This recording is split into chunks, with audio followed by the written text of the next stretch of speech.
Goeiemôre, my naam is Pastoor Pieter van Wyk. 'n Besondere voorreg om met jou te kan praat vanmôre en God al die lof en al die eer te gee. Jawel, dis die 28ste van die 4de maand. Die 5de maand is binne die volgende 3-4 dae hier by ons.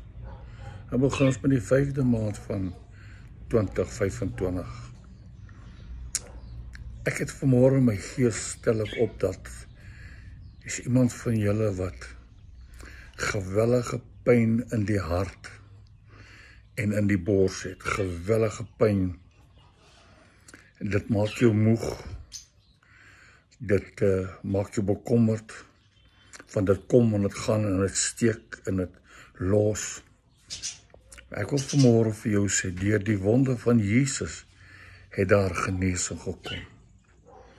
Wat ook al die siektetoestand, ek noem nog maar net die hartsituasie, omdat ek dit op my gees ervaar en in my gees ervaar. Maar enige situasie wat jy mee sukkel in die siektetoestand, jou been, jou enkel, jou knie, wat ook al die situasie is, daar's genesing vir jou in Jesus naam. Onthou, God wil jou genees. As jy die hande op siekes lê, dan sal hulle gesond word. Lê jou hand op jou eie bors, lê dit. En sê, Here, ek vat my genesing in Jesus naam. Op jou knie, op jou bobeen, waar ook al, in jou gewrigte, in jou hande. Here, ek vat my genesing in Jesus naam. En so sal dit dan wees.